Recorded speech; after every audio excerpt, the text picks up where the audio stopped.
Hashim from Turkey. Assimalhakeem. Alaykum salam.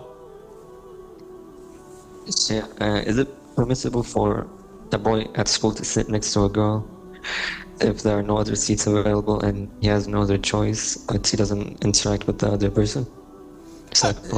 It's like being forced to sit in an airplane or in the tube subway or in a bus next to a girl or a woman. If there is no other choice, what can you do? The Islamic Sharia, the law, the religion, is not rigid in the sense that, no, you have to quit school. Rather, it has guidelines. So, are you seriously unable to change seats? Talk to the principal, talk to the teacher, and the likes? This is questionable.